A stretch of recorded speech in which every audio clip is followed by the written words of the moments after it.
First of all, what is glutathione? Well, it's an antioxidant. It's actually a tripeptide composed of glycine, glutamine, and cysteine, which are just amino acids.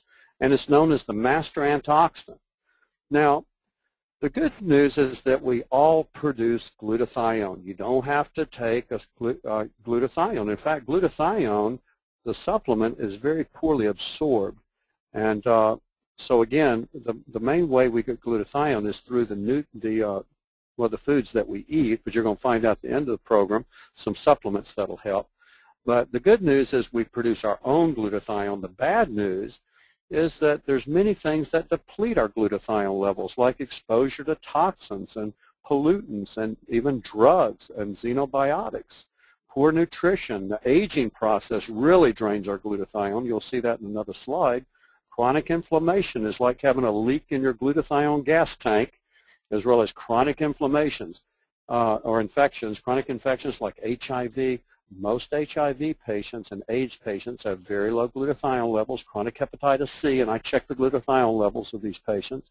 They invariably have low glutathione, as well as chronic EBV. Chronic degenerative diseases, and it could be chronic arthritis, it can be rheumatoid arthritis, it could be Alzheimer's, it could be Parkinson's like I talked about, it can be just chronic heart disease, chronic liver disease, chronic kidney disease.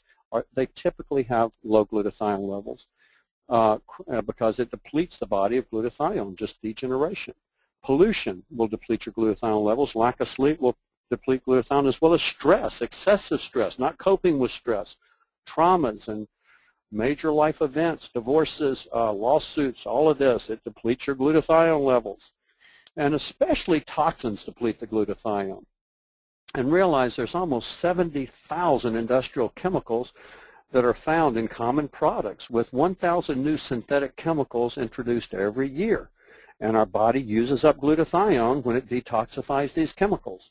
The EPA estimates that the average American may be carrying about 700 industrial chemicals in their body. 700 chemicals. Well, guess what that's doing? It's lowering the glutathione level.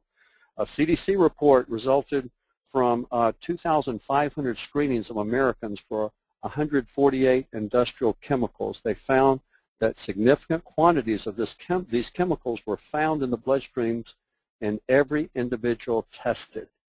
Realize there's over 900 drugs that's been linked to liver damage and low glutathione levels as a result, including statin drugs. There's so many Americans on statins for high cholesterol, but the doctors don't realize it depletes glutathione. That's why a common thing we see as physicians is elevated liver functions.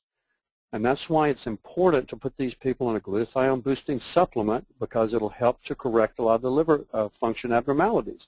Hormone contraceptives, antibiotics, also chemotherapy drugs. The main drug in the drugs that cause cancer are your chemotherapy drugs. Yes, years after taking chemotherapy drugs, there's generally an increased risk of especially lymphomas and leukemias, and they deplete glutathione levels and affect the liver.